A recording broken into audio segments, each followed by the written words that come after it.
Bali akan menjadi tuan rumah perhelatan akbar bertaraf internasional, yakni pertemuan tahunan IMF dan Bank Dunia atau Annual Meeting of IMF World Bank pada Oktober 2018. Dan kesempatan ini harus dimanfaatkan masyarakat Bali, khususnya pengusaha muda, untuk ikut terlibat memanfaatkan peluang tersebut.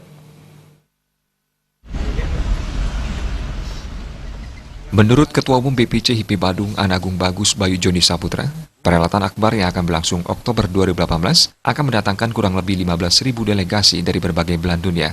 Hal itu akan berdampak terhadap pelaku bisnis di Bali, khususnya Badung. Di sana akan memerlukan jasa transportasi dan hospitality yang harus dimanfaatkan oleh pengusaha muda di Bali. Anagung Bagus Bayu Joni Saputra memaparkan terkait persiapan menyambut konferensi internasional tersebut.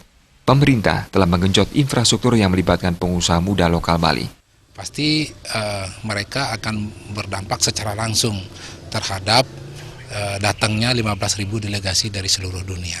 Samping itu juga turunan dari bisnis-bisnis hospitality, tentu ada yang insentif, ada yang conference, dan juga teman-teman yang bermain di travel itu juga akan berdampak. Samping itu dari sekarang teman-teman yang berbisnis infrastruktur sudah menggeliat. Jadi pemerintah sedang menggenjot bagaimana International Monetary Fund Kongres ini bisa berjalan dengan baik, semua diperbaiki dan teman-teman terlibat di sana. Jadi dampaknya sangat berdampak baik langsung maupun